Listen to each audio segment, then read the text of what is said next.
They stare, they whisper, they laugh.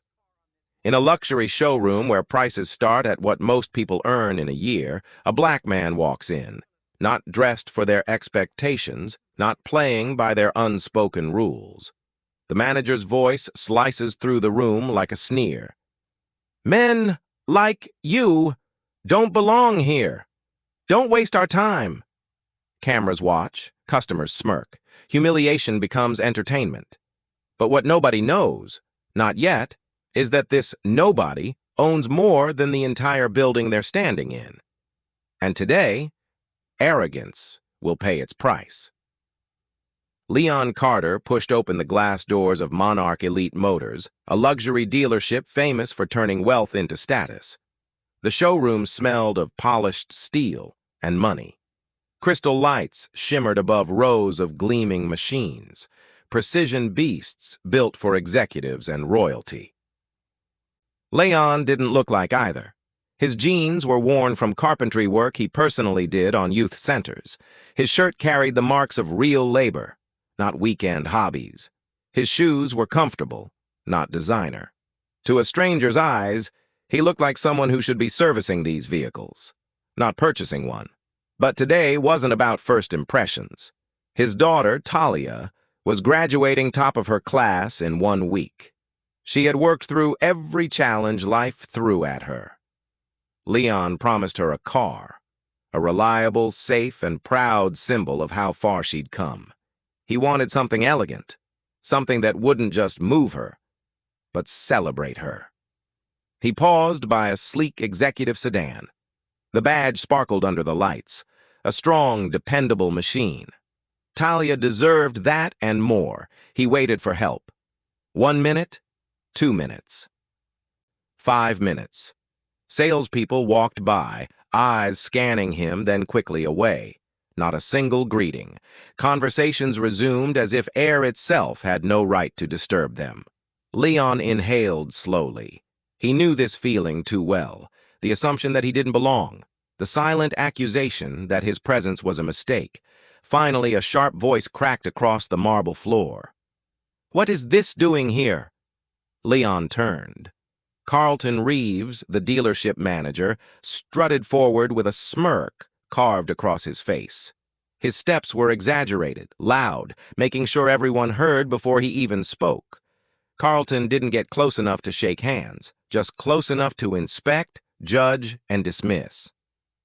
"You lost?" he asked. "This isn't the bargain lot." Leon kept his voice even. "I'm interested in the performance specs on this model." "Could I speak with a sales associate?" Carlton's eyebrow arched in theatrical disbelief. "That vehicle is $92,000, he announced loudly. "You know how many zeros that is?" Customers nearby paused to watch. Phones angled subtly, capturing humiliation disguised as humor. Leon did not look away. "I understand exactly what it costs." Carlton laughed, a booming, mocking laugh that made a spectacle of the moment.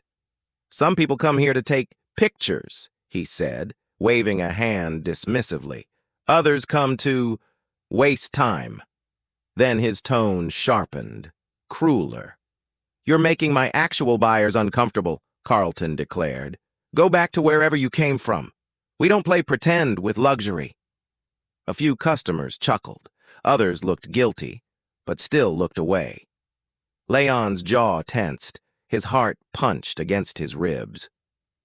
He didn't raise his voice. He didn't beg. He didn't explain that he could buy 5 of these vehicles without blinking.